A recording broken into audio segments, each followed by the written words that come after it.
ही सरकारी पैसा यांच्या बापाचा आहे का?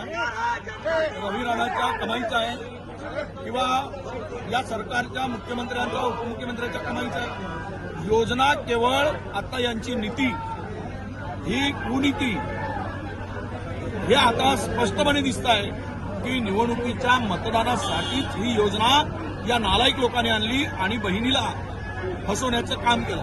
हे सख्या बहिणी म्हणताय, सख्या बहिणीला फसवण्यासाठी योजना आणताय आणि ते मतासाठी आणताय. बहिणींच्या भावनाशी खिलवाड आहे. महाराष्ट्रातील तमाम बहिणींना सांगतो आहे, हा रवी राणा जे म्हणलं आहे ते सरकारच्या मनातील बोललेलं आहे.